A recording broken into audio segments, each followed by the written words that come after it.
नमस्कार. स्वराज्य मराठीमध्ये आपले स्वागत. पाहूया सविस्तर बातमी. पुणे जिल्ह्यामध्ये सामंतांनी गड जिंकलाय, काय सांगाल? सामंतांनी गड जिंकलाय म्हणण्यापेक्षा एकनाथ शिंदे साहेबांच्या शिवसेनेनं गड जिंकलाय. याच्यामध्ये सगळ्यांचे परिश्रम, सगळ्यांची मेहनत ही कामी आलेली आहे.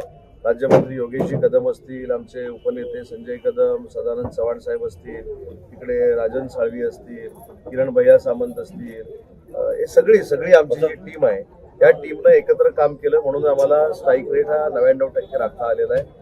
खेडनं तर कमाल केलेली आहे. शिवसेना भाजपला भरभरून खेडवासियांनी दिलेला आहे आणि आमच्या माधवीताई नगराध्यक्ष झाल्या. मी पालकमंत्री म्हणून पहिल्याच दिवशी एवढ्यासाठी झालोय की खेड नगरपालिकेला नियोजन मंडळाकडनं 1 रुपया मी कमी पडू देणार नाही, हे आश्वासन मी खेडवासियांना द्यायला आलेलो आहे.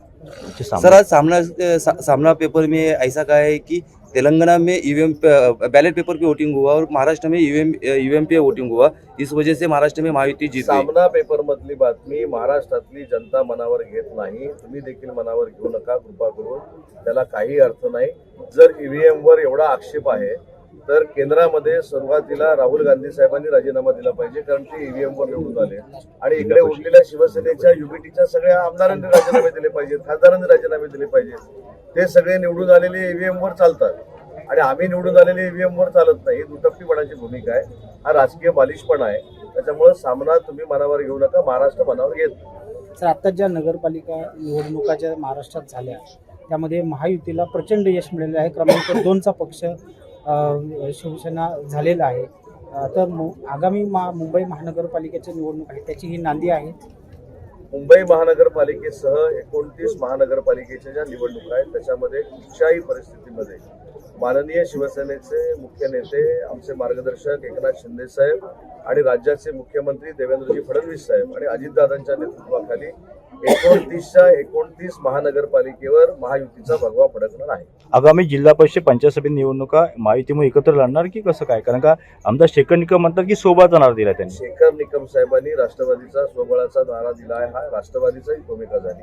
आमची शिवसेना आणि भाजपची भूमिका या जिल्ह्यामध्ये प्रत्येक निवडणूक एकत्र लढण्याची आहे. जी आपल्याकडे आता लोट्यामध्ये जी कंपनी आहे सोशल मीडियावरती वेगवेगळ्या चर्चा सुरू झालेल्या आहेत, नेमकं काय म्हणजे ते सांगतात की प्रोडक्शन सुरू आलंय आणि दुसऱ्या गोष्टी सोशल मीडियावर चर्चा केली, काय सांगा? मला सोशल मीडियावरच्या आधी सगळ्याच माझ्या हितचिंतकांना एक विनंती करायची आहे की मी राज्याचा उद्योगमंत्री आहे. राज्याचा उद्योगमंत्री असताना त्या कंपनीची मी पूर्ण माहिती घेतलेली आहे आणि मी माहिती घेऊन स्पष्ट पद्धतीचं वक्तव्य देखील त्याच्यावर केलेलं आहे की कोकणच्या निसर्गाला डॅमेज करणारं प्रोडक्शन किंवा कोकणच्या जीवनावर परिणाम करणारं प्रोडक्शन जर एखादी इंडस्ट्री लोटे परशुराममध्ये नाही, कोकणाच्या कुठच्याही भागात जर निर्माण होणार असेल तर ती आम्ही व्हायला देणार नाही. नंबर 1. नंबर 2, PFASच्या संदर्भामध्ये जे काही पसरवलं जात आहे, जे काही बोललं जात आहे त्याच्यात ती वस्तुस्थिती पडताळून बघू. पण तिथे प्रोडक्शन जे सुरू आहे म्हणून सांगितलं जातं ते फ्लोरिनचं प्रोडक्शन सुरू आहे. 1% कमी प्रोडक्शन ट्रायल बेसिसवर ते त्याला क्युरो अल्काईन असं काहीतरी म्हणतात, आणि क्युरो अल्काईन असं काहीतरी म्हणतात त्या केमिकलला, ते त्यांनी बनवण्याचा प्रयत्न केला होता. त्याचं विघटन त्यांनी तळोजामध्ये केलेलं आहे. परंतु याचं बेसिक थॉट काय आमचा शासन म्हणून, तर लोकांच्या जीवनावर परिणाम करणारी एखादी कंपनी जर येत असेल किंवा निसर्गाची वाट लावणारी एखादी कंपनी जर येत असेल त्याला प्रतिबंध आपण करू. ही माझी भूमिका झाली, जिल्ह्याचा पालकमंत्री म्हणून भूमिका झाली. पण याच्यामध्ये केंद्रीय प्रदूषण मंडळाची देखील भूमिका विचारावी लागणार आहे. महाराष्ट्र पोल्युशन बोर्डानं 4 ऑक्टोबरला त्यांना नोटीस दिलेली आहे. त्यांच्याकडनं समाधानकारक किंवा असमाधानकारक उत्तर देखील अजून आलेलं नाही. त्याच्यामुळं कालच मला पर्यावरण विभागाचे जे सदस्य सचिव आहेत, आपले जे कलेक्टर होते MD सिंग, ते व्हिजिट त्या कंपनीला करतायत. त्याच्यामुळं कोकणावर परिणाम करणारा प्रकल्प कुठच्याही परिस्थितीमध्ये आम्ही होऊ देणार नाही.